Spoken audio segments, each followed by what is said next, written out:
প্রিয় দর্শকেরা, আশা করি আপনারা ভালো আছেন।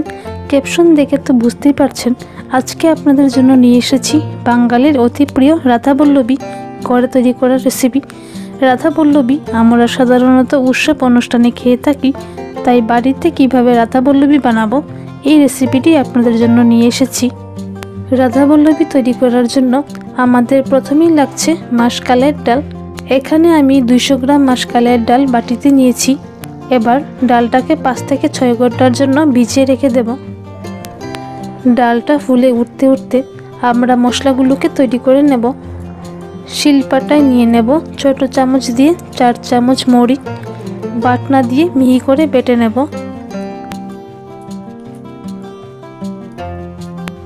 তার সাথে লাগছে আদা আর কাঁচা লঙ্কার পেস্ট, বাটনা দিয়ে বেটে স্মুথ পেস্ট বানিয়ে নেব।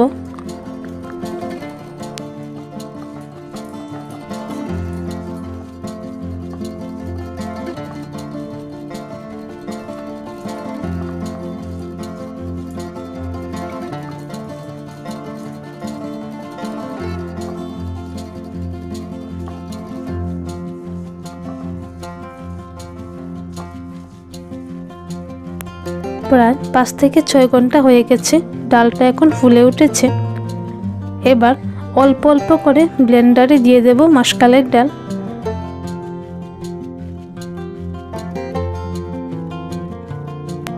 কিছুটা জল দিয়ে স্মুথ পেস্ট বানিয়ে নেব। মাসকলাইয়ের ডালের স্মুথ পেস্ট এখন তৈরি হয়ে গেছে। এখন রাধাবল্লবী বানানোর জন্য ময়দার ডোটা বানিয়ে নেব। দিয়ে দিচ্ছি বানানো ডালের পেস্ট। সবটা ডাল এখানে দেব না, অর্ধেকটা পরিমাণে দিয়ে দেব, আর বাকি অর্ধেকটা লাগবে পুর তৈরি করার জন্য। এড করব আদা আর কাঁচা লঙ্কা পেস্ট, তার সাথে লাগছে মৌরি গুঁড়ো, দিয়ে দিচ্ছি স্বাদ মতো লবণ, আর লাগছে কিছু পরিমাণে তেল। আমি এখানে জল ব্যবহার করব না। এখন সবগুলি উপকরণ ভালোভাবে মাখিয়ে ডোটা তৈরি করে নেব।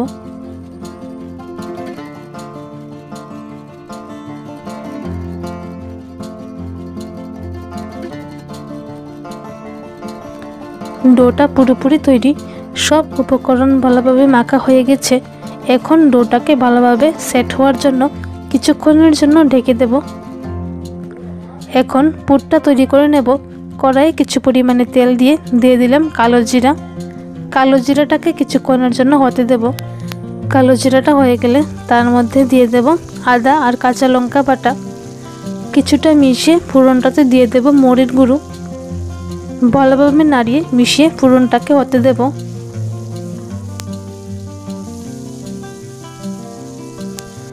ফোড়নটা হয়ে গেলে তার মধ্যে দিয়ে দেব বাকি অর্ধেকটা মাসকলাইয়ের ডালের পেস্ট। এখন ডালের সাথে বাকি উপকরণগুলি ভালোভাবে মিশিয়ে পুরটা তৈরি করে নেব।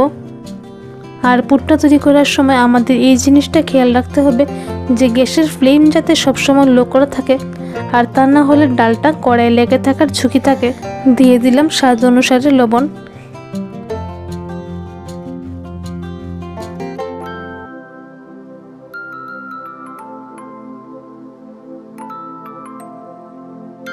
প্রায় 5 থেকে 8 মিনিটের মতো লো ফ্লেমে রেখে ঠিক এইভাবে মিশিয়ে পুরটা তৈরি করে নেব।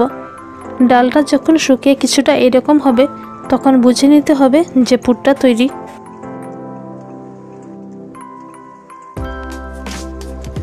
এইদিকে ডোটা পুরোপুরি তৈরি। এবার আরও কিছুক্ষণ মেখে নেব।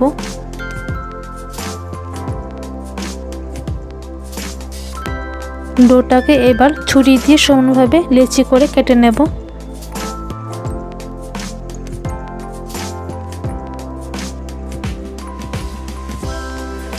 এবং হাত দিয়ে রুটির মতো করে গোলাকার শেপ বানিয়ে নেব।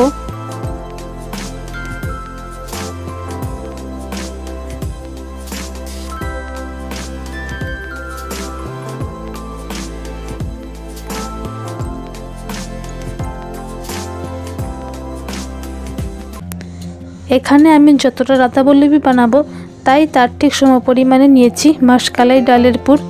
পুরগুলোকে এভাবে গোলাকার বানিয়ে নিয়েছি, তাতে ডোটার ভিতরে দিতে সুবিধা হবে। এখন ডোগুলোকে হাতে নিয়ে আরও কিছুটা গোলাকার শেপ করে নেব এবং তারপরে হাত দিয়ে চেপে চেপে কিছুটা এইরকম বাটির মতো করে বানিয়ে নেব। এইভাবে বানানো হলো, তাতে পুরটা ইজিলি দেওয়া যাবে। এইবার তার ভিতরে দিয়ে দেব বানানো ডালের পুর এবং মুখটা ভালোভাবে বন্ধ করে দেব।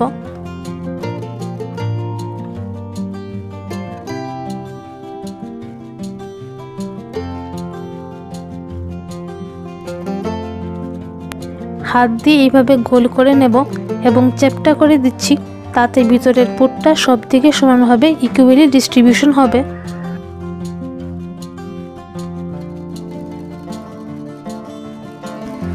এবার রাধাবল্লভী বানানোর জন্য পুর ভর্তি ডোটাকে বেলে নেব।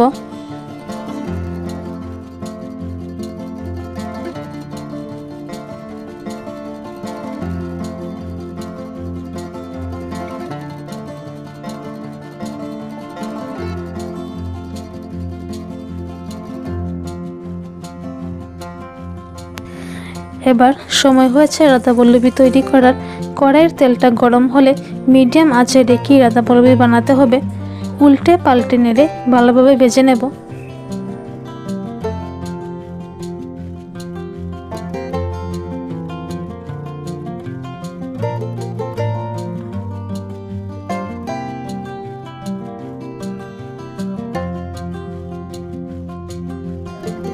এখন রাধাবল্লভীর সাথে আমরা খেতে পারবো ছোলার ডাল। ছোলার ডাল কীভাবে বানাতে হয় তার রেসিপি আগেই আমার চ্যানেলে দেওয়া আছে, নিচে থাকা ডেসক্রিপশনে গিয়ে দেখে নিতে পারবেন। গরম গরম রাধাবল্লভী পরিবেশনের জন্য পুরোপুরি তৈরি। আপনাদেরকে একটা রাধাবল্লভী ভেঙে দেখাচ্ছি যে ভিতরটা কেমন হয়েছে। রাধাবল্লভী আর তার সাথে ছোলার ডাল অসাধারণ খেতে।